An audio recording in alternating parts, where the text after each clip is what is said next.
তোমাদের ডি এর একটা স্ক্রিনশট নিয়ে রেখে দিও, ঠিক আছে? গ্রুপে দিয়ে দিও। জি স্যার। ওকে।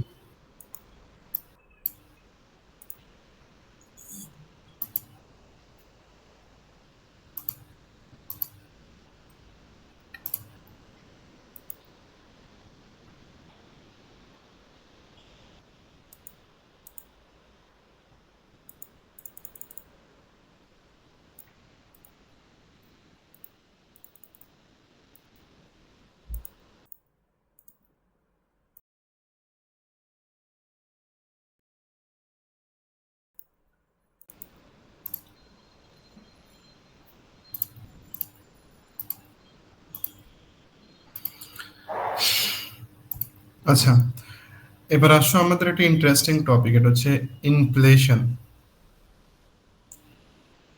ইনফ্লেশন নিয়ে কি কারো কোনো আগে থেকে আইডিয়া আছে? ইনফ্লেশন বলতে কি বুঝি আমরা? মূল্যস্ফীতি, জিনিসপত্রের দাম বেড়ে যাওয়া স্যার। স্যার দাম চেঞ্জ হওয়া। তো প্রোডাক্টের দাম তো চেঞ্জ হয়েছে, এটাতে কি, এটার সাথে ইনফ্লেশনের সাথে সম্পর্ক কি? ধরো প্রোডাক্টের দাম কিছু সময় বাড়ে, কিছু সময় কমে। টমেটোর দাম ধরো শুরুতে 200 টাকা থাকে, পরে 50-20 টাকা হয়ে যায়, 5 টাকা হয়ে যায়। এখন কি এটা কি ইনফ্লেশন? মুদ্রাস্ফীতি না স্যার।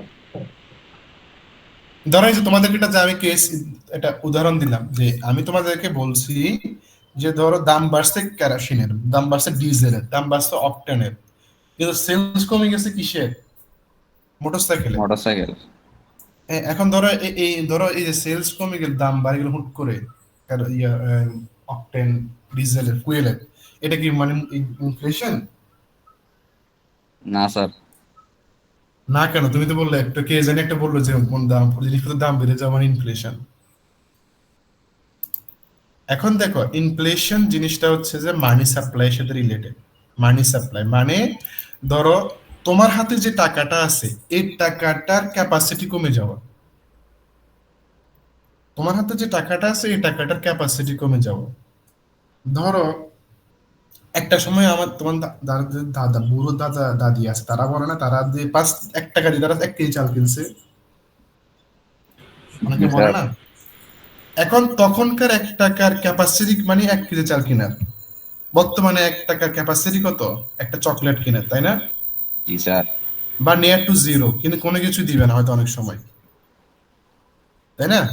জি স্যার। তার মানে তোমার যে টাকার যে পাওয়ার, এটা কি বাড়ছে না কমছে? কমছে। ওকে, বেড়েছে কে বললো? আচ্ছা, যাই হোক, এখন দেখো আমরা একটা এক্সাম্পল দিয়েছিলাম একদম ফার্স্ট ক্লাসে বা সেকেন্ড ক্লাসে, যে টমেটোর যদি সাপ্লাই বেড়ে যায়, তখন টমেটোর কি হয়? দাম কমে যায়। দাম কমে যায়। টাকাটা তো একটা প্রোডাক্ট, তাই না? একটা ইকোনমিতে যখন যখন কি হবে, টাকার যখন বেড়ে যাবে। সাপ্লাই বেড়ে যাবে, টাকার ফ্লো যখন বেড়ে যাবে, তখন কিন্তু টাকার মান কিন্তু কি হবে? কমতে থাকবে। কমে যাবে। এখন দেখো এটা কেন হয়, টাকার ফ্লোটা কেন হয়? তার মানে যদি টাকার ফ্লোটা কেন হয় এটা বুঝি, তাহলে আমরা ইনফ্লেশনের কারণগুলো বুঝতে পারবো। প্রথম দেখো, ডেফিসিট ফাইন্যান্সিং। ডেফিসিট ফাইন্যান্সিং বলতে আমরা কি বুঝি? আমরা যখন বাজেট করি, বাজেট করলে আমাদের কি হয়?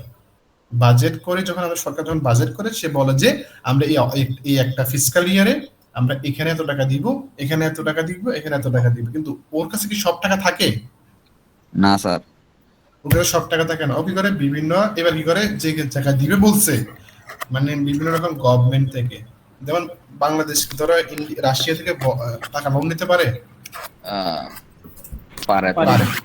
আইএমএফ থেকে পারে, আইএমএফ থেকে পারে। পারে। তার মানে আইএমএফ থেকে বড় করা লাগতেছে কেন বাংলাদেশে? কারণ টাকা নাই। টাকা নাই। সে যে প্রকল্পগুলো নিয়েছে সেগুলো কি ঘরে নাই টাকা, সেগুলোর জন্য তার কাছে টাকা নাই। কারেন্সি প্রিন্ট করতে পারে বাংলাদেশ, মানে সবাই টাকা ছাপাইতে পারে, কিন্তু টাকা ছাপার এগেনস্ট কি থাকতে হবে? তার কাছে ডলার থাকতে হবে। জি স্যার। অ্যাসেট থেকে ডলার বা গোল্ড থাকতে হবে। এখন সে যদি আগামীকালকে বলে যে না, আমার কাছে এত টাকা গোল্ড আছে, এই করে দাও, টাকা ছাপাই তাল করে গেল। ধরো বাংলাদেশে কোনখান থেকে ধরো 1-2 কেজি ধরো গোল্ড কিনে নিয়ে আসছে, 10-20 কেজি গোল্ড নিয়ে আসছে, বলছে এটা কিনে ডলার ছাপাইতে থাকো। এটা কি পসিবল? না স্যার। পসিবল। এরপর দেখো, এখন এই যখন গভর্নমেন্ট যখন তার ডেফিসিট ফাইন্যান্সিং করবে, বিভিন্ন জায়গা থেকে টাকা সোর্সিং করবে, ওই টাকাটা ইকোনমিতে এক্সট্রা টাকা, নতুন নতুন করে ঢুকতেছে না টাকাটা। জি স্যার। এখন টাকাটা ঢুকে তো সরকার রেখে দিবে না, সরকার বিভিন্ন লোকজনকে হ্যান্ড ওভার করে দিবে, তাই না? বিভিন্ন লোকজন তার বিভিন্ন সংস্থা মন্ত্রণালয়ের কাছে দিয়ে দিবে। এখন যখন বিষয়টা এরকম হবে, তখন টাকার ফ্লো বাড়বে না কমবে? ফ্লো বেড়ে যাবে। ফ্লো বাড়বে। তারা ফ্লো বাড়লে কি হয়? ইনফ্লেশন হয়। মান যদি সরকার কমবে। টু মাচ ডেফিসিট ফাইন্যান্সিং করে, তখন কি হবে? মানে টাকার মান ইনফ্লেশন হবে, কমে যাবে। টাকার মান কমে যাবে। এবার দেখো র্যাপিড পপুলেশন গ্রোথ, এবার কিন্তু টাকার সাথে কোনো সম্পর্ক নেই, টাকা সাপ্লাই টাকা সাপ্লাই সাথে কোনো সম্পর্ক নেই। ধরো আইওসি তো যদি বলে যে কালকে অন্য দুটো ইউনিভার্সিটি ও দুটো কলেজ আইওসিতে ভিজিট করতে আসবে, এখন কালকে আইওসিতে সিঙ্গারাতে থাকে, সিঙ্গারাতে তো মিঠে মিঠে বানায়, তাই না? মানে সন্ধ্যার মধ্যে সোল্ড হয়ে যাবে মিঠে মিঠে বানায়। এখন দুইটা যখন স্কুল থেকে ছেলে মেয়ে আসলো, এখন এই আইএসসি সবাই সিন্ডিকেট হয়ে বললো যে আমরা এবার একটা সিঙ্গারা 10 টাকা করে সেল করবো। এখন তোমার আগে 5 টাকা দিয়ে তুমি একটা সিঙ্গারা পাইতে, হ্যাঁ? তোমার 5 টাকা ক্যাপাসিটি একটা সিঙ্গারা, এখন তোমার 10 টাকা ক্যাপাসিটি হচ্ছে একটা সিঙ্গারা। তার মানে তোমার টাকার ভ্যালু বাড়লো না কমলো? কমে গেছে। কমে গেছে। তার মানে তোমার ইনফ্লেশন হয়েছে, তাই না? কোনো একটা দেশে ধরো যে পরিমাণ পণ্য সামগ্রী উৎপাদন হয়, কিন্তু তার চাইতে বেশি যদি তোমার জনসংখ্যা বৃদ্ধি পায়, জনসংখ্যা বৃদ্ধি পাওয়া মানে কি কোনো একটা প্রোডাক্টের ডিমান্ড বেড়ে যাবে না? জি স্যার। ধরো জনসংখ্যা যখন 5 লাখ টাকা অবস্থায় যে ডিমান্ড থাকবে, 10 লাখ টাকা অবস্থায় তার ডিমান্ড আরো বেশি হবে না? ডিমান্ড যখন বেশি হবে, বলবে যে ভাই আগে আমাকে দেন, আমি আপনাকে 10 টাকা দিব। আরেকজন আসি বলবে যে আমি আপনাকে 20 টাকা দিব, আমাকে দেন। আরেকজন আসি বলবে আপনি আমাকে 30 টাকা দিব। আরেকজন আসি বলবে আপনাকে 40 টাকা দিব, তারপর আপনি আমাকে দেন। তাহলে তো টাকার ভ্যালু হচ্ছে তোমার জিনিসটা পাইতেছো কিনা তার কি হবে, ফ্যাক্ট হিসেবে কাজ করবে। তো তোমার টাকার ভ্যালুটা কি হবে না, কাউন্ট হবে না, যে কেউ নিতে চাইবে। ঠিক আছে? পেট্রোল, এখন পেট্রোলের সাপ্লাই কমে গেছে না, সাপ্লাই কমে গেছে। এখন পেট্রোলকে যে কোনো মানে যে 200 যার লাগবে সে 300-400 টাকায় নিতে চাই, তাই না? জি স্যার। এখন তার তার ধরো 1 মাস আগে 100 টাকা 1 লিটার পেট্রোল নিতে পারতো, এখন তার 300 টাকা 1 লিটার পেট্রোল নিতে পারতো। তার পকেটের টাকার মূল্য বাড়ছে না কমছে? কমে গেছে স্যার। কমে গেছে। এবার আসো ফরেন কারেন্সি ইনফ্লো। দেখো বাংলাদেশ, তোমাদের যাদের গার্ডিয়ানরা বিদেশে থাকে, তারা কি করে, ওই দেশের টাকাটাকে বাংলাদেশে পাঠায় এজ এ ফরেন কারেন্সি, তাই না? এখন বাংলাদেশের যে কোনো একটা ব্যাংক কি করে, সেটাকে টাকাতে কনভার্ট করে হিসাব করে তোমাকে টাকাটা দিয়ে দেয়। এখন ধর কালকে যদি ধরো সব মানে যারা যারা বিদেশে আছে সবাই বললো যে আমার দেশ বেড়ে গেল, সবাই তাদের তো সেভিংস আছে, টাকা সবগুলো একসাথে পাঠানো শুরু করলো বাংলাদেশে। এখন বাংলাদেশের ব্যাংকগুলো কি করতে হবে, তার এগেইনস্টে টাকা ছাড়া জনগণকে দিতে হবে। এখন ওটা করলে কি বাংলাদেশের টাকার ফ্লো বাড়বে না কমবে? ফ্লো বেড়ে যাবে। ফ্লো বেড়ে যাবে। তাহলে ফ্লো বেড়ে কিন্তু তোমার কি ওরকম উৎপাদন তো হুট করে হবে না। না। আমাদের কি হুট করে তো কোনো উৎপাদন হবে না। তুমি কি যদি বলো যে আরএফএল এর কাছে যাই বলো, প্রাণ কোম্পানিকে যাই বলো যে আমার আগে 10 টন আটা মধ্যে লাগবে, এখন আপনি 50 টন করেন, ওকে এটা পসিবল ওর দ্বারা? ওর ক্যাপাসিটি আছে? ক্যাপাসিটি নাই। তো তখন মানুষ বলবে যে আগে আমাকে দেন, ডিমান্ড বেড়ে যাবে যে কোনো একটা প্রোডাক্টে, কারণ মানুষের কাছে টাকা থাকা মানুষ ডিমান্ড করবে। এখন বলবে যে একজন বলবে যে আমাকে 200 টাকা হলেও দেন, আর একজন আমাকে 400 টাকা হলেও দেন আমাকে। এরপরে আবার দেখবে যে একটা আমেরিকান বা কোনো একটা ধরো দুবাই প্রবাসী বলবে আমাকে 600 টাকা হলেও দেন, বলবে না? জি স্যার। সো তখন তোমার টাকার মূল্যটা কমতে থাকবে। এবার আসলে রাইজিং পার ক্যাপিটাল ইনকাম। ধরো শাহরিয়ারের ধরো প্রথম বের হওয়ার পরে প্রথম 6 মাসে বেতন ধরো 30,000 টাকা, পরের 6 মাসে ধরো ওর বেতন হচ্ছে ধরো 80,000 টাকা। এখন শাহরিয়ারের এখন টাকা ওর কাছে সিনিমিনি করে টাকা ওর কাছে, ঠিক আছে না? ও বলবে যে যেখানে পারে সেখানে দিই টাকাটা, যেখানে পারে সেখানে ঢালে টাকাটা। এখন ও যখন স্টুডেন্ট অবস্থায় এখন 10 টাকা দিটা চা খেতে চিন্তা করে হয়তো বা। এখন পরবর্তীতে যখন সে 30,000 টাকা বলবো যে এখন আপাতত একটা কফি খাই, ভালো মানের একটা কফি খাই। যখন তার 80 টাকা বলবো যে এখন আমি ক্যাপুচিনো খাই, ঠিক আছে? জি স্যার। এখন অনেকে ধরো ক্যাপাচিনো খাওয়ার বলে বলে এটা কপি, কেন বলে এটা? তাহলে কপি করে তো ভালো হতো, তাই না? জি স্যার। তুমি যে সেবাটা পাচ্ছ ওই তুলনায় তুমি টাকাটা পে করতে, তার মূল্যটা কিন্তু ওরকম হচ্ছে না, ভ্যালুটা কমে যাচ্ছে। কারণ কপি যদি তুমি 10 টাকা করে পাও, তুমি এটাকে 10 টাকা দিয়ে খাইতে পারতা সেম কপিটাকে। কারণ তুমি যে ক্যাপাচিনো খাচ্ছ ধরো 80 টাকা দিয়ে, ওটা কি মূল্যটা আছে কিনা ওটার মধ্যে, তোমার টাকার ভ্যালুটা কমে যাচ্ছে তোমার, কারণ টাকা অনুযায়ী তুমি সার্ভিসটা পাচ্ছ না। ঠিক আছে?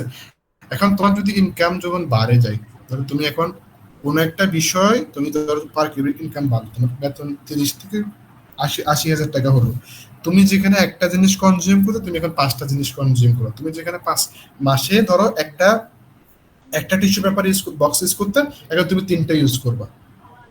তো এখন তোমার যে ডিমান্ড, এই ডিমান্ডের কারণে ধরো বাজারে একটা শর্টেজ আসবে না? জি স্যার। তো শর্টেজ আসলে তখন কি হবে বলো? শর্টেজ আছে বলছে আপনি আমাকে ধরো তোমার এখন আগে ধরো একটা তুমি 70 টাকা থেকে তোমার গায়ে লাগবে, এখন বলতে আপনি 100 টাকা করে আমাকে 3টা দেন, তোমার গায়ে লাগবে? না স্যার। লাগবে না, কারণ আমার তো তখন 80 হাজার, কিনতে হবে। তাই না? কারণ আমাকে ইউজ করতে হবে। So, এই যে বিষয়গুলো যখন তুমি দেখবা, এই যে বিষয়গুলোর কারণে আমাদের ইনফ্লেশন হয়। ইনফ্লেশন যে শুধুমাত্র একটা মানি সাপ্লাই বাড়ি গেলেই হবে এমনটা না, আবার প্রোডাকশন কমে গেলেও হবে এরকম না, মিক্স কারণে তোমার ইনফ্লেশনটা হয়। তার মধ্যে বেসিক 4টা হচ্ছে এটা। ঠিক আছে, বুঝা গেছে? কিছু ম্যাথ আছে, এগুলো ক্লাসে দেখানো হবে, যদিও অত বেশি ইম্পর্টেন্ট না এইখান থেকে। এবার আসো আমাদের পলিসিতে যাই। আমরা অল্প কিছুক্ষণ আলোচনা করবো, একটা পলিসি নিয়ে আলোচনা করব। আমাদের সরকার 2 ধরনের পলিসি নেই। সরকার 2 ধরনের পলিসি নেই, একটা হচ্ছে ফিসকাল পলিসি, একটা মনিটারি পলিসি। কটা পলিসি কথা বললাম? সরকার 2 ধরনের পলিসি দুইটা। নেবে, একটা হচ্ছে ফিসকাল পলিসি, একটা মনিটারি পলিসি।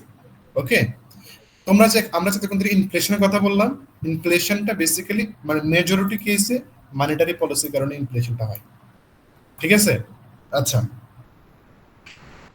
একটা বেসিক কথা মনে রাখবা, ফিসকাল যে পলিসি আছে এটা গভর্নমেন্ট দ্বারা নিয়ন্ত্রিত হয়, আর মনিটারি যে পলিসি সেটা সেন্ট্রাল ব্যাংক দ্বারা নিয়ন্ত্রিত হয়। বাংলাদেশের সেন্ট্রাল ব্যাংকের নাম কি?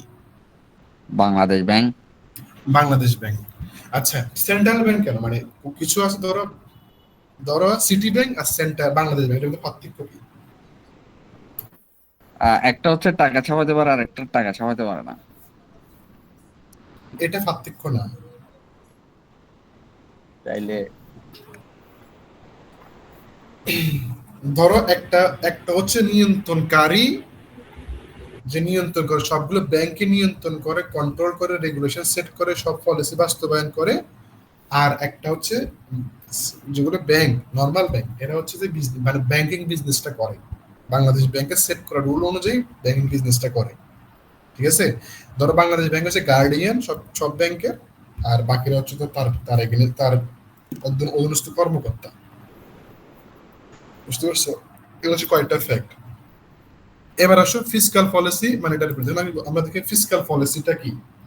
ফিসকাল পলিসি যে বিষয়টা, সেটা হলো হচ্ছে গভর্নমেন্ট কি করবে, তার এক্সপেন্ডিচার বাড়াবে, সরকার ব্যয় করে। সরকার কিসে কিসে ব্যয় করে বলতো?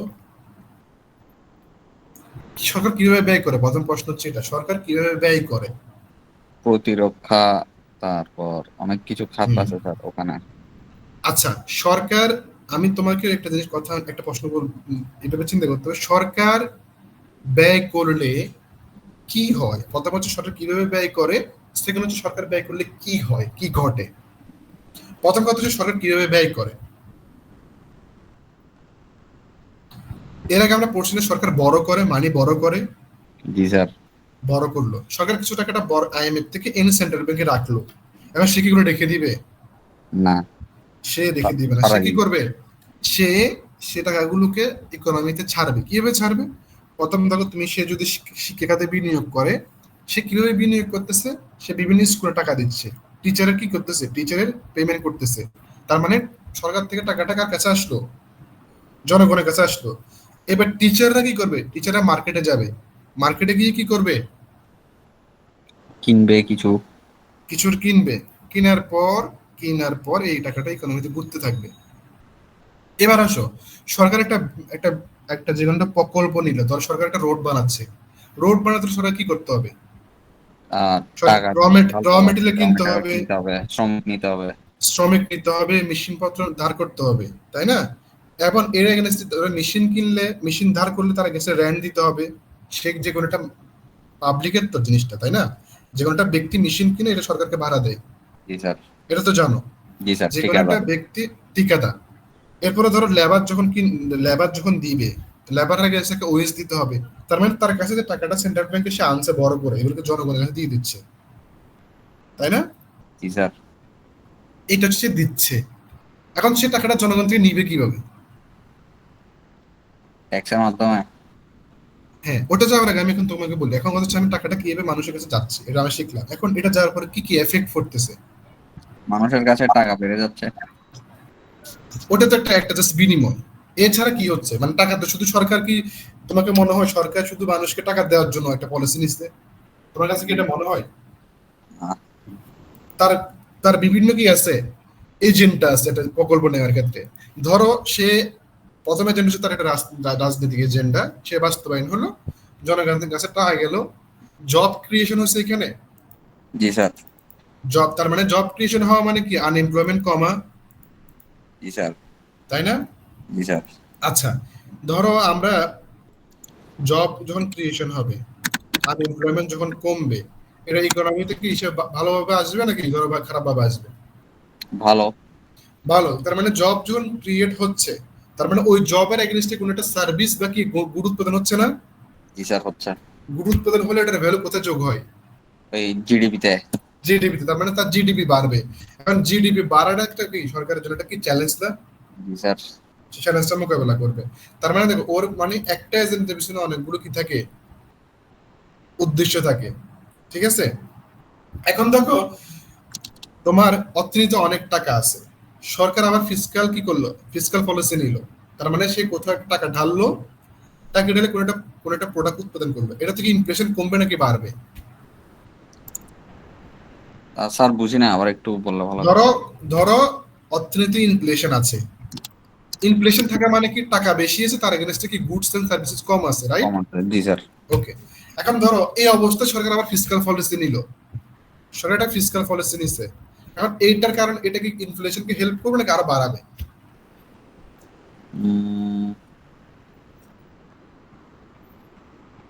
ধরো ফিসকাল পলিসি নিচ্ছে, একটা ইকোনমিক জোন করে দিছে, জি স্যার। যেখানে বিভিন্ন রকম বিজনেস করতে পারবে। এখন এটা কি ইনফ্লেশন কোনোভাবে হেল্প করতে পারে কিনা? করতে পারে স্যার। এই যে এখানে যে স্পেশাল ইকোনমিক জোন করলো, এটাতে কি বিজনেস হবে না? হবে, গুড অর্থাৎ বিজনেস দিয়ে অ্যাসেটটা বাড়বে। গুডস এন্ড সার্ভিসের ফ্লো বাড়বে, তাই না?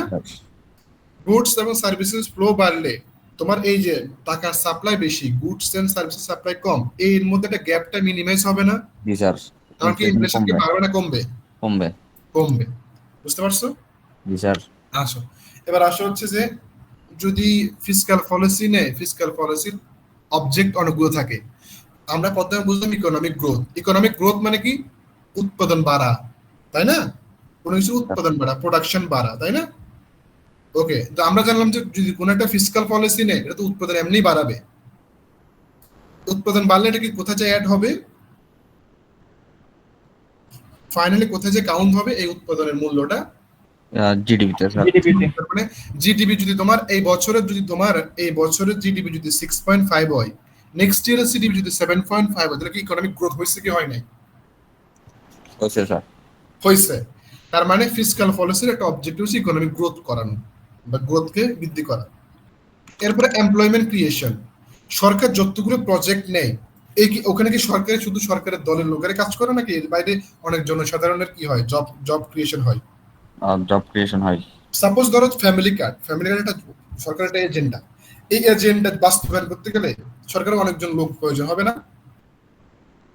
এটা প্রোডাকশন থেকে প্রিন্টিং, ডিস্ট্রিবিউশন, এবং এটাকে মেনটেন করা ডাটাবেসটা মেনটেন, এই সব স্টেজে কি লোক লাগবে কিনা? নতুন করে লাগবে স্যার। ইঞ্জিনিয়ারদের জব হবে, প্রোডাকশন যারা তাদের জব হবে, ডিস্ট্রিবিউশন যারা করে তাদের জব হবে, কত টাইপের লোকদের জব হবে এখানে। তার মানে যখন ফিসকাল যে কোনো একটা পলিসি নিলে এটার এগেইনস্টে কি হয়? জব ক্রিয়েশন বা এমপ্লয়মেন্ট ক্রিয়েশন হয়, তাই না? জি স্যার। আর ফিসক্যাল পলিসি নিয়ে যদি কোনো একটা প্রোডাক্ট উৎপাদন করা হয় তাহলে প্রোডাক্টের ফ্লো বাড়ে, ফ্লো বাড়লে দামের সাথে দাম, যখন কোনো একটা কিছুর প্রোডাক্ট যখন সাপ্লাই যখন বেশি থাকে তখন কি হয়, তার প্রাইসটা বাড়ে না কমে? কমে স্যার। কমে, স্টেবল পর্যায়ে মানুষের নাগালের কাছে আসে, তাই না? জি স্যার। এরপর আসো ইনকাম ডিস্ট্রিবিউশন। আচ্ছা, আমরা তখন বলছি সরকার কিভাবে ইকোনমিতে টাকা দেয়, এবার আসো আমরা এটা দেখবো সরকার এবার ফিসক্যাল পলিসি দিয়ে টাকাটা কিভাবে মানুষ থেকে নিয়ে নেয়। এখন ধরো যদি সরকার টোবাকের উপরে যদি আরো যদি ব্যাট বসায়, এখন ব্যাট বসানো মানে কি, সরকার টাকাটা একটা নির্দিষ্ট পরিমাণ টাকা এই এই সেক্টর থেকে নিয়ে যাবে, তাই না? জি স্যার। এখন এই যে ট্যাক্সেশনের একটা টুল হচ্ছে ব্যাট, এটা বসানোর কারণে সরকার টাকা নিয়ে যাচ্ছে না? জি স্যার যাচ্ছে। টাকাটা নিয়ে যে কি করবে, সে কি নিজের কাছে রেখে দিবে? আবার ইনভেস্ট করবে কোথাও। আবার ইনভেস্ট করবে। তাহলে ধরো কিছু শ্রমিকের কিছু মানুষের কাছ থেকে টাকাটা গেল, এর এগেনস্টে আবার সরকার ইনভেস্ট করে অন্য কাউকে বেতন দিবে, তার মানে যে ইনকামের যে রিডিস্ট্রিবিউশন হয়েছে না, জি স্যার। এটা হচ্ছে ইনকাম রিডিস্ট্রিবিউশন। এখন আসলে ইকোনমিক স্টেবিলিটি। ইকোনমিতে ধরো খুবই মানে আনএমপ্লয়মেন্ট আছে, অনেক বেশি আনএমপ্লয়মেন্ট আছে। এখন ধরো যত বেশি সরকার ইনভেস্ট নতুন নতুন প্রজেক্ট খুলবে তত বেশি জব ক্রিয়েশন হবে না? স্যার হবে। জব ক্রিয়েশন হবে। এখন যদি ধরো কালকে যদি ফিসক্যাল পলিসি করে যদি বাংলাদেশের ইনভেস্টমেন্ট করে যদি বাংলাদেশে যে ক্রুড অয়েল যেটা আছে এটাকে রিফাইনারি করা হয়, তাহলে এখানে আনএমপ্লয়মেন্ট হবে, আবার আমাদের যে ডিমান্ডের যে শকটা হয়ে যায় যে কোনো একটা সার্টেন পলিটিক্যাল সিচুয়েশনের কারণে, এটাও কমবে না? জি স্যার। যারা আমার একটা পলিটিক্যাল ডিসিশনের কারণে আমাদের এখন কি হচ্ছে না, ইম্পোর্ট এক্সপোর্ট হচ্ছে না, ইম্পোর্টটা আসতেছে না। এখন সরকার যদি চিন্তা করে যে আমি একটা ফিসক্যাল পলিসি নিব, আমি একটা নিজস্ব একটা কি বানাবো, নিজস্ব ফ্যাক্টরি বানাবো, ওখানে আমি ক্রুড অয়েল এনে ওখানে আমি কি রিফাইন করব, যেটা বাংলাদেশে মনে একটা আছে, যেটা কাজ করেন কাজে লাগাচ্ছে না। জি স্যার। কর্ণফুলীর এখানে। হ্যাঁ, কর্ণফুলীর এখানে। এখন যখন বাংলাদেশে একটা যখন একটা নতুন করে রিফাইনারি করবে, সেখানে আনএমপ্লয়মেন্টের জন্য একটা সুবিধা হবে না, জব ক্রিয়েশন হবে, জি স্যার। সিকিউরিটি গার্ডের জব হবে, ইঞ্জিনিয়ারদের জব হবে, লেবারদের জব হবে, ম্যানেজমেন্টের জব, সবার জব হবে। আনএমপ্লয়মেন্ট সমস্যাটা গেল। আবার সে দিন শেষে একটা গুডস পাচ্ছে না, তার কাছে কি ফুয়েল আছে, তো সে যখন বিভিন্ন শকে পড়বে, ইন্টারন্যাশনাল যে কোনো একটা জিও পলিটিক্যাল শকে পড়বে, সে এটাকে ট্যাকেল দিতে পারবে, রাইট? জি স্যার। এগুলো হচ্ছে মেইন অবজেক্টিভ ফিসক্যাল পলিসি নেওয়ার পিছনে। ফিসক্যাল অবজেক্টিভ মানে তোমাদেরকে প্রশ্ন জিজ্ঞেস করতে হবে যে কখন আমি ফিসক্যাল পলিসিটা নিব বা কোন অবস্থায় আমার ফিসক্যাল পলিসিটা সুইটেবল। এখন দেখতেছো তোমার ইকোনমিক গ্রোথ হচ্ছে না, সাপোজ ইকোনমিক, তখন তুমি কি নিতে পারো, ফিসক্যাল পলিসি নিতে পারো। তোমার হচ্ছে জব ক্রিয়েশন করতে হবে, তুমি ফিসক্যাল পলিসি নিতে পারো। প্রাইস স্টেবিলিটি নাই তোমার ইকোনমিতে, তখন কি করতে পারে, জব ফিসক্যাল পলিসি নিতে পারে। এখন তোমাকে প্রশ্ন করে দেওয়া হলো যে একটা ইকোনমিতে প্রাইস খুবই আনস্টেবল, খুবই আনস্টেবল, এখন ওই অবস্থায় অ্যাজ এ পলিসি মেকার তুমি কোন পলিসিটা নিবা এবং জাস্টিফিকেশন দাও তার পিছনে। তো তোমাকে এটা লিখতে হবে যে প্রাইস স্টেবিলিটি জন্য ফিসক্যাল পলিসিটা হয়তো বা যুক্তিযুক্ত, কেন যুক্তিযুক্ত এটা আনসার দিয়ে এক্সপ্রেশন করে আনসারটা দিতে হবে। বুঝে গেছে? যদি আমি প্রশ্ন করি তাহলে এরকম একটা প্রশ্ন থাকবেই, মাস্ট বি থাকবে। বুঝে গেছে? জি স্যার। এখন কথা হচ্ছে যে সে যে ফিসক্যাল পলিসি নিবে, তা আমরা একটা বললাম যে সে ইনভেস্টমেন্ট করবে, এটা হচ্ছে একটা মাত্র ওয়ে। আরেকটা আমি বললাম সে ট্যাক্সেশন নিবে, এক শ্রেণী মানুষ থেকে টাকাটা নিবে আর এক শ্রেণী মানুষকে টাকাটা দিবে। তুমি নিউ ইয়র্কে লাস্ট যে ইলেকশনটা হলো ওখানে একটা ক্যান্ডিডেট জিতছে, মুসলিম ক্যান্ডিডেট জিতছে, জহরান মামদানি। জোহরান মামদানি। তার একটা পলিসি হচ্ছে কি, সে একটা শ্রেণীর মানুষ থেকে, সে কর্পোরেট শ্রেণীর কাছ থেকে ট্যাক্স নিবে এবং সে বিভিন্ন প্রকল্প করবে। তার মানে সে ট্যাক্সেশনের মাধ্যমে নিজের কাছে টাকাটা আনবে, এরপরে সে প্রজেক্ট করবে, বিভিন্ন প্রজেক্ট করবে, তাই না? তার মানে একজনের কাছ থেকে টাকাটা এনে আরেকজনের কাছে টাকাটা দেয়, এটাকে বলে যে redistribution, distribution of wealth. Or main সমস্যা, ওর মানে হচ্ছে মেইন প্রবলেমটা এখানে যে বিগ শ্রেণী মানে যারা বিগ বিজনেস তারা ওর এগেনস্টে, কারণ ও ট্যাক্স বাড়াবে। ট্যাক্স বাড়ালে কি হবে, ট্যাক্স বাড়ালে কি হবে বলতো? আচ্ছা, বাংলাদেশে যদি এখন টোবাকো যদি দাম বাড়ানো, ট্যাক্স ব্যাট বসানো হয়, টোবাকোর জন্য বাংলাদেশের গভর্নমেন্ট ফ্রেন্ডলি নাকি আনফ্রেন্ডলি? আনফ্রেন্ডলি। আনফ্রেন্ডলি কেন? কারণ আমি তোমাকে বলি এখন আনফ্রেন্ডলি কেন, তোমার টাকাটা তো সে আলটিমেটলি জনগণ থেকে নিচ্ছে, জনগণ থেকে নিবে না? জি স্যার। তারপরে কেন আনফ্রেন্ডলি আমাকে বলো। ব্যবসা কমে যাচ্ছে না, মানুষ তো কিনবে না আগের মতো। এক্স্যাক্টলি। আমার হচ্ছে যখন প্রাইস বাড়ে তখন কি হয়, প্রাইস যখন কোনো একটা প্রোডাক্টের বাড়ে তার কোনো না কোনো ডিমান্ড কি কমে, কমে যায়। ডিমান্ড কমবে, ঠিক আছে? ধরো তুমি আইফোনের এখন বর্তমান যে দাম, এই দামে তার ডিমান্ড অনেক, ওকে হাইপোথেটিক্যালি ধরে নিলাম এর ডিমান্ড অনেক, কিন্তু তার যদি দাম আরেকটু কমে তার ডিমান্ড কি বাড়বে না কমবে? বাড়বে স্যার। বাড়বে, তার মার্কেটটা কি আরো বড় হবে না? জি স্যার। মার্কেটটা আরো বড় হবে। তার মানে হচ্ছে তোমার যে ট্যাক্সেশনটা যে তুমি তুলে নিলা এটা ফ্যাক্ট না, তোমার কিন্তু বাজার ছোট হয়ে যাবে আস্তে আস্তে। ধরো সবচেয়ে এক্সপেন্সিভ যে টবাকোটা আছে তারাও সে সবচেয়ে বেশি কি বলে ধরা খাবে, তাই না? কারণ স্যার তার দাম তো অলরেডি বেশি, আরো বাড়বে। তুমি কেমন জানো যে অলরেডি বেশি? আপনি বললেন না স্যার যে মানে যেটা সব থেকে বেশি দামি। ওকে, সবচেয়ে বেশি কত জানো? না স্যার। যাই হোক, ওকে, তো যেটার বেশি সেটার সে তো সবচেয়ে ধরা খাবে কেমনে বলো তো?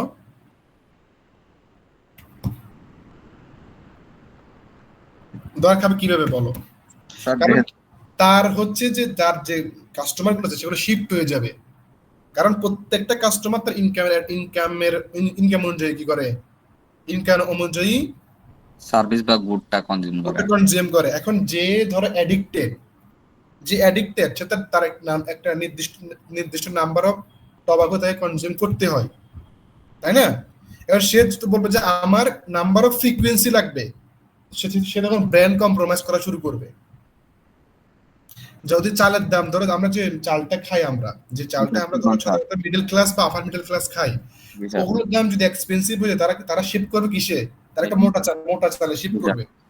চাল কিন্তু তাই খাইতে হবে, ভাত কিন্তু সে দুই বেলা খাবেই সে। জি স্যার।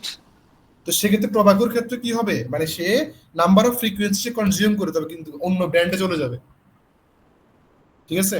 স্যার। এটা হলো যে একটা ট্যাক্স বা হচ্ছে যে বিষয়গুলোর একটা সাইড এফেক্ট যেটা বলা আর কি। এবার ট্রান্সফার পেমেন্ট আছে, গভর্নমেন্ট কাছে টাকা আছে, সে টাকাটা দিবে। ধরো এই যে ধরো বিভিন্ন রকম কার্ড দিচ্ছে না এখন, ফ্যামিলি কার্ড, তারপর তোমার এটা সেটা অনেক হাবিজাবি কার্ড দিচ্ছে না, এই কার্ডগুলো হচ্ছে মানে গভর্নমেন্টের একটা প্রকল্প, সেখানে তাদের গভর্নমেন্টের নির্দিষ্ট একটা কি ফান্ড, এই ফান্ডটাকে কাছে যাবে, জনগণের কাছে চলে যাবে, ঠিক আছে? এখন সবাই একটা প্রশ্ন তোলে যে এই ফান্ডটা আসবে কোত্থেকে, এই ফান্ডটা আসবে কোত্থেকে, সবাই একটা প্রশ্ন তোলে। তো এর এগেইনস্টে কি যুক্তি দেওয়া হচ্ছে, এটা কি তোমরা দেখছিলা যে এই ফান্ডটা কিভাবে আসবে? না স্যার।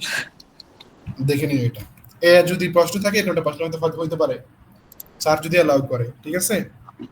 এরপরে দেখো টাকা না দিয়েও কিন্তু সরকার কিন্তু কন্ট্রিবিউট করতে পারে, সরকার কিন্তু কন্ট্রিবিউট, ধরো সরকার নির্দিষ্ট ইকোনমিক জোনে বললো যে যারা ধরো 2026-এর জুনের মধ্যে বিজনেস শুরু করবে তাদের পরবর্তী 3 মাস গ্যাস বিল দিতে হবে না।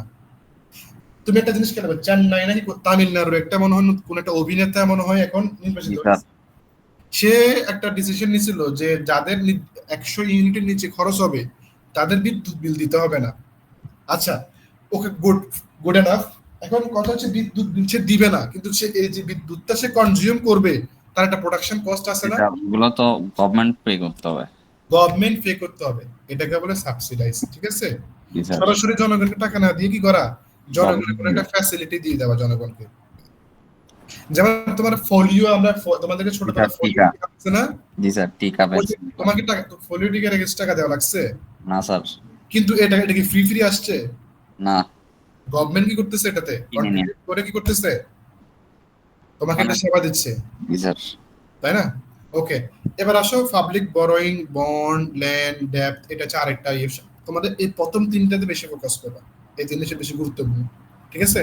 কারণ বরোয়িং নিয়ে তোমরা আসলে নেক্সট আবার কি করতে পারবা, নেক্সট মানি ডেটে পড়তে পারবা। এবার আসো এখানে সবগুলো নিয়ে আলাদা আলাদা কি করছে, মানে হচ্ছে ট্রান্সফার পেমেন্ট, বরোয়িং পেমেন্ট, যেমন হচ্ছে আনএমপ্লয়মেন্ট বেনিফিট, এটা এটা তোমরা করতে পারলে তোমার জন্য বেটার হবে, ঠিক আছে? আচ্ছা, ধরো তোমরা স্টুডেন্ট অ্যালাউন্স, তোমাদেরকে যারা আইএসসি ধরে নির্দিষ্ট একটা পরিমাণ একটা টাকা তোমাদেরকে প্রতি বছর ছাড় দেয়, কিন্তু তোমাদের পিছনে যে খরচ এটা কি কমে যায় ছাড় দিলে? না স্যার, কমে না। তোমাদের পিছনে যারা বিদ্যুৎ বিল, টিচার বিল, বাসের ফুয়েল বিল, এগুলো কি কমে আইএসসি তে? না স্যার। এগুলো কি করে সে? কি করে সে? নিজে পে করে, সে নিজে পে করে, তার আগে তোমার একটা সার্ভিস দেয়, ঠিক আছে? পেনশন বা disability benefit, unemployment benefit, food assistance. Food অ্যাসিস্ট্যান্টটা বাংলাদেশে দেওয়া হয়? খাদ্যে দেওয়া হয়। চিন্তা করো দেওয়া হয় কিনা বাংলাদেশে, কোথাও খাদ্য দেওয়া হয় কিনা। মাঝখানে একটা খাদ্য দেওয়া কনসেপ্ট হয়। ছিল যে যারা স্কুলে যাবে ওই টিফিন দেয় আর কি, প্রাইমারি টিফিন দেওয়া হয়, এটা কিন্তু একটা ফুড অ্যাসিস্ট্যান্ট, জি স্যার। ঠিক আছে? আবার দেখো টিসিবি বা যে তোমার ওই যে ছোট সিটি কর্পোরেশনের সামনে যে আগে আগে সিস্টেম ছিল না একটা, গাড়িতে করে এসে কম দামে বা ন্যায্য মূল্যে কি দেওয়া হইতো? খাদ্য পণ্য যেগুলো আছে আর কি, তেল, ডাল, দ্রব্যপণ্য দেওয়া হইতো, এগুলো একটা সিস্টেম। টাকাটা কিন্তু জনগণকে সরাসরি দেওয়া হচ্ছে, কিন্তু জনগণকে তার সার্ভিসটা দেওয়া হচ্ছে, ওই টাকাটার এগেইনস্টে যে সার্ভিস পেত ওটা দেওয়া হচ্ছে, ঠিক আছে? এখন ফিসক্যাল পলিসি দুই ধরনের হতে পারে। একটা হচ্ছে এক্সপেনশনারি পলিসি। এক্সপেনশনারি কখন হবে? যখন সরকার নতুন নতুন প্রজেক্ট নিতেই থাকবে, নতুন নতুন প্রজেক্ট সে নিতেই থাকবে। যেমন ধরো একের পর এক রোড বানাবে, একের পর এক স্কুল বানাবে, একের পর এক সে নতুন করে রোডগুলো ঠিক করবে, হসপিটাল বানাবে, মানে যা যত কিছু সরকার যা কিছু বানায় সে একের পর এক বানাতে থাকবে। এখন তুমি তোমাকে প্রশ্ন করা হয় ধরো প্রিভিয়াস যে অ্যাডমিনিস্ট্রেশনটা ছিল সে কোন ধরনের পলিসি নিছে, ফিসক্যাল পলিসি কিন্তু কোনটা নিছে? বলতে কি ইন্টারিম গভর্নমেন্ট না ইন্টারিমের আগেরটা স্যার, এটা আর কি মানে এক্সপেনশনারি। এক্সপেনশনারি কি নিছে? ফিসক্যাল পলিসি নিছে। আমাদের শহর ওভারব্রিজ হচ্ছে, সেতু হচ্ছে, বিভিন্ন রকম প্রজেক্ট হচ্ছে, কি হচ্ছে ওই প্রকল্পটা হচ্ছে, অনেকগুলো প্রকল্প তোমরা দেখছো না? জি স্যার। এটা হচ্ছে যে মানে মানে ও এক্সপেনশনারি ফিসক্যাল পলিসি নিছে। আসো এবার কাট ডাউন ট্যাক্স। ট্যাক্স যদি কাট ডাউন করা হয় তাহলে কি কি লাভ হয়? বিজনেস বাড়ে। বিজনেস বাড়ে। ধরো যদি তোমাকে বলা হয় যে আগামীকাল থেকে টবাকোর উপর 10% ব্যাট কমায় ফেলা হবে, তখন কি হবে বলো তো? প্রথম এফেক্টটা কোথায় আসবে? ডিমান্ড বেড়ে যাবে। প্রাইজে আসবে। হ্যাঁ। প্রাইজ আসলে প্রাইজের এফেক্টটা কোথায় আসবে? ডিমান্ডে। ডিমান্ডে। এখন ডিমান্ডটাকে, এখন যে কোনো একটা বিজনেস যারা বিজনেস রান করে তারা কি চায়? তাদের ডিমান্ডটা যত বেশি, ডিমান্ডটা ফুলফিল করতে পারে, তাই না? জি স্যার। দেখবেন যেখানে ধান চাষ হচ্ছে সেখানে টবাকো চাষ হচ্ছে, জি স্যার। ঠিক আছে? আচ্ছা এবার আসো ট্রান্সফার পেমেন্ট। এক্সপেনশনারি মনিটারি পলিসি এমন একটা, ধরো যখন তুমি ভাতা দিচ্ছ, মুক্তিযুদ্ধ ভাতা দিচ্ছ, মহর্ঘ ভাতা দিচ্ছ, বিভিন্ন রকম সাবসিডি দিচ্ছ, ফ্যামিলি কার্ড দিচ্ছ, এটা সেটা দিচ্ছ, এটা হচ্ছে এক্সপেনশনারি মনিটারি পলিসির একটা অংশ। তুমি টাকাটা জনগণের কাছে দিচ্ছ, ঠিক আছে? আর হচ্ছে তুমি এগুলো করে তুমি ইকোনমিক গ্রোথটাকে রাইজ করবা, তুমি জব বাড়াবা, জব বাড়ালে মানুষের কাছে টাকা যাবে, টাকা গেলে ডিমান্ড করবে, মানুষ ডিমান্ড করবে। এগুলো হচ্ছে এক্সপেনশনারি মনিটারি পলিসির এটা একটা অ্যাট্রিবিউট বা বৈশিষ্ট্য, ক্যারেক্টারিস্টিক, ঠিক আছে? এবার ধরো এটার এগেইনস্টে কি হয়? এর এগেইনস্টে কোনটা? Contractionary fiscal policy. সেখানে তুমি যতগুলো প্রকল্প সবগুলো প্রকল্প অফ করে দিবা, তুমি কোনো রকম টাকা ইনভেস্ট করবে না ইকোনমিতে, আর যেগুলো ইনভেস্ট করছো সেগুলো তুমি কাট করে দিবা, তুমি ইনকাম ট্যাক্স বাড়াবা, বিভিন্ন রকম ট্যাক্স বাড়াবা, ট্যাক্স বাড়ালে তোমার বিজনেসটা ছোট হয়ে আসবে, আনএমপ্লয়মেন্ট বাড়বে, ডিমান্ড কি বেড়ে যাবে। আর ট্রান্সফার পেমেন্ট হচ্ছে তুমি বিভিন্ন রকম যত রকম কার্ড দিছো সব কার্ড বন্ধ, কোনো টাকা দিচ্ছ না। যখন এই সিচুয়েশন হবে তখন তোমার কি হবে? তুমি যে পলিসিটা নিচ্ছ সেটা হচ্ছে কন্ট্রাকশনারি মনিটারি ফিসক্যাল পলিসি। বোঝা গেছে? জি স্যার। তো তুমি যদি তোমার যদি দেখা যাচ্ছে তুমি তুমি এত এত তুমি ইনভেস্ট করে ফেলছো ইকোনমিতে, ধরো এখন মানুষের যে পরিমাণ টাকা যাচ্ছে ওই পরিমাণ গুডস তোমার উৎপাদন হচ্ছে না, তখন তোমাকে চাইবে তোমাকে কাট ডাউন করতে হবে, জব কাটা শুরু করতে হবে, মানে প্রজেক্ট কাটা শুরু করতে হবে। প্রজেক্ট বন্ধ হয়ে যাওয়া মানে এমপ্লয়মেন্ট অফ। এমপ্লয়মেন্ট অফ মানে টাকা যাওয়ার, কমে যাচ্ছে তোমার। তুমি আর নতুন লোককে চাকরি দিচ্ছ না, চাকরি না দিলে তোমার স্যালারি দিচ্ছ না, তুমি নতুন কোনো মেশিন ভাড়া নিচ্ছ না, তার মানে রেন্ট নিচ্ছ না, তুমি নতুন কোনো আর বরোইং করতেছ না, সব তুমি কোনো ইন্টারেস্ট পেমেন্ট করতেছো না মানুষকে, সবগুলো ইকোনমিতে টাকাটা কাট ডাউন হয়ে গেল, ঠিক আছে? এখন যদি সিচুয়েশন ফ্যামিলি কার্ড, যেটা হচ্ছে ফ্যামিলি কার্ডটা ইনফ্লেশনকে কিভাবে এফেক্ট করতে পারে? প্রশ্ন, ফ্যামিলি কার্ডটা ইনফ্লেশনটাকে কিভাবে এফেক্ট করতে পারে? আহ, কে বলতে পারবা?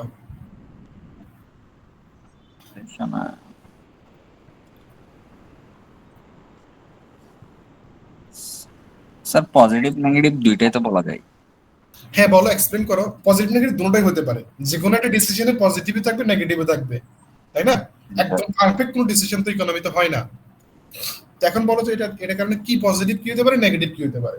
পজিটিভ হচ্ছে যেহেতু মানুষের কাছে ফ্যামিলি কার্ডের মাধ্যমে টাকা আসতেছে, সে আবার এই টাকাটা হয়তো বিজনেস করতে পারে, বা মানে গুডস, মেইনলি হচ্ছে গুডস বা কিছু তৈরি করতে পারে আর কি। Okay, good. তো তার মানে এটার মাধ্যমে ইনফ্লেশন কমাচ্ছে। কমাচ্ছে, গুড, ভেরি গুড। তারপরে আর একটা হচ্ছে নেগেটিভ হচ্ছে যেহেতু টাকা চলে আসতেছে মানুষের কাছে, ওই হুম, পরিমাণ যদি গুডস যদি আবার তৈরি না হয় তাইলে হচ্ছে ইনফ্লেশনটা বাড়ে যাবে স্যার। ইনফ্লেশনটা বেড়ে যাবে। তার মানে এটা আমরা একচেটিয়া বলতে পারি না যে এটা পজিটিভ হবে নেগেটিভ হবে, এটা দোনো দিক থেকে কি করতে পারে, হইতে পারে। ইফেক্ট করতে পারে, ঠিক আছে? এখন স্যার যারা পলিসিটা নেয় তারা শুধু একটা দিক দেখে, অন্য দিক দেখে না, ঠিক আছে? জি স্যার। এবার আসো, ধরো বাংলাদেশে যে ইয়েটা হলো, যে মাঝখানে বাংলাদেশ ব্যাংকের একটা ডিসিশন হলো যেরকম যে স্মল বিজনেসকে সাপোর্ট করতে হবে, এই জন্য কি করতে হবে, তাদের যে লোন। লোন দিতে হবে। এখন এটার আমি একটা কারণ বলছি, মানি লন্ডারিং বাড়তে পারে, জি স্যার। সেটা গেল।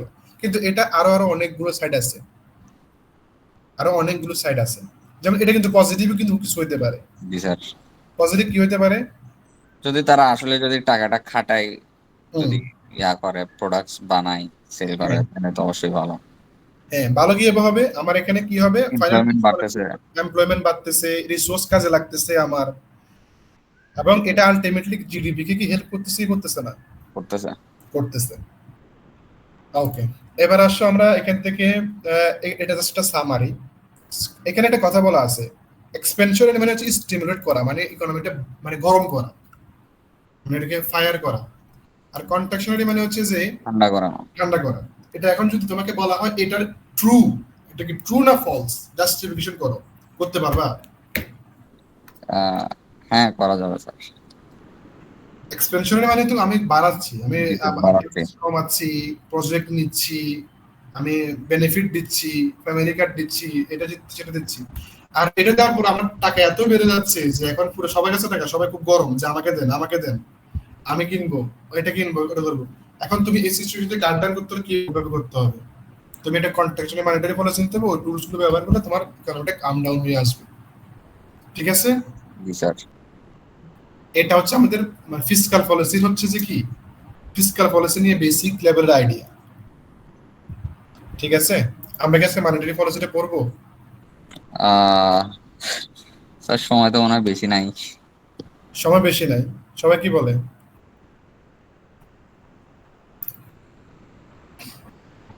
তাহলে আমরা মনিটারি পলিসির ক্লাসে পড়ি।